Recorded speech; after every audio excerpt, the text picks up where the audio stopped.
Comment avoir du temps pour avoir du temps avec ses équipes? Ah ah, question super importante. Oui, c'est l'enfer. Je vais vous proposer de réfléchir à trois niveaux, à votre niveau à vous, pour vous. Qu'est-ce qui se passe, votre relation au temps? L'organisation dans laquelle vous êtes.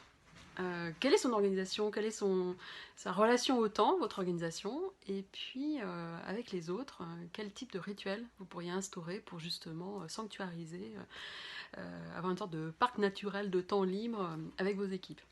Donc premièrement, vous, votre relation au temps, c'est quoi? Est-ce que vous aimez vous ennuyer? Est-ce que vous aimez ne rien faire? Est-ce que vous aimez avoir des espaces libres? Est-ce que vous aimez improviser?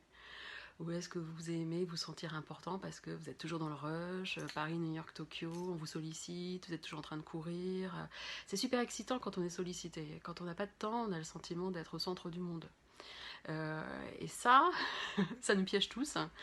Ça crée quoi? Ça crée une sorte d'agitation super dispersée, parce que la nature ayant horreur du vide, et nous ayant horreur d'avoir le sentiment d'être inutile, on charge nos emplois du temps d'une manière très importante. Et on accepte des réunions qui n'en finissent pas, on accepte des trucs qui nous tombent à la dernière minute et qu'on fait avec beaucoup de motivation, en surqualité, et puis au final, on zappe quelque chose qui a beaucoup de prix pour toute l'équipe, mais qui paraît facile à reporter, c'est la relation à l'autre.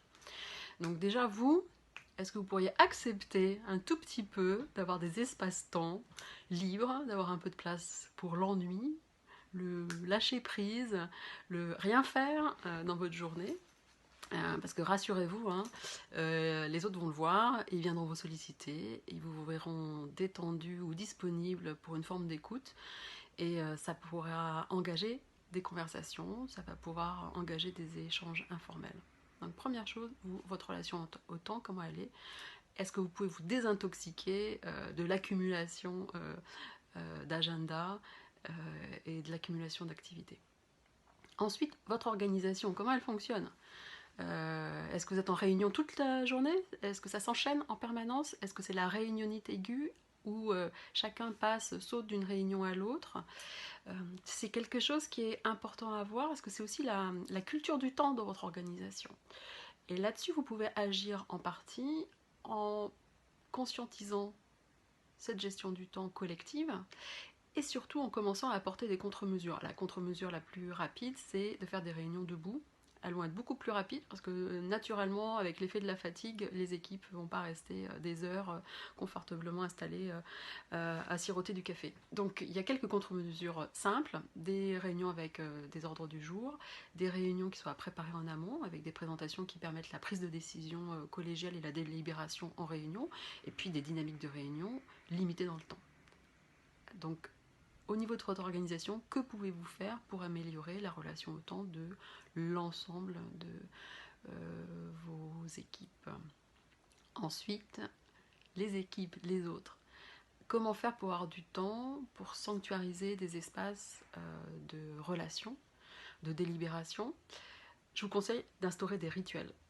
Un rituel, c'est un point de repère. C'est un moment de la journée qui peut être bref, ça peut être 15 minutes, ça peut être 30 minutes.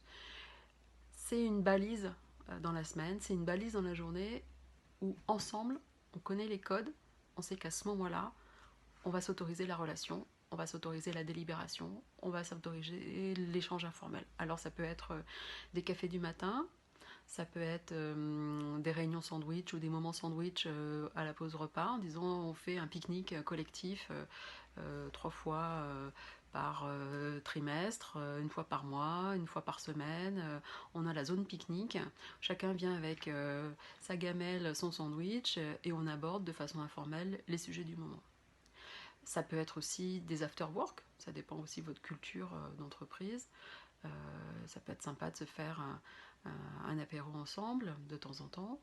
Ou quelque chose auquel on ne pense pas, c'est le moment du goûter. Vous savez, le moment vers 16-17 heures où on a une petite chute de sucre dans le sang parce que la journée a été longue.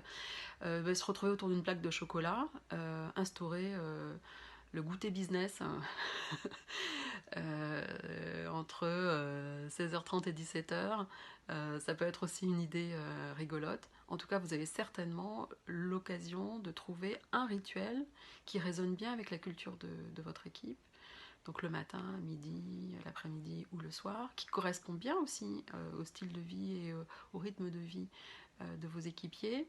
Vous pouvez même leur demander leur avis, hein, les faire voter là-dessus en disant vous avez envie de quoi, on essaye quoi, puis vous essayez un petit déjeuner ritualisé pendant un mois, vous en voyez les bénéfices, vous continuez ou pas, et vous avez beaucoup de latitude pour essayer des formats. Mais mon conseil c'est ritualiser les moments avec vos équipes. J'espère que ces conseils vous seront très utiles. Bonne journée.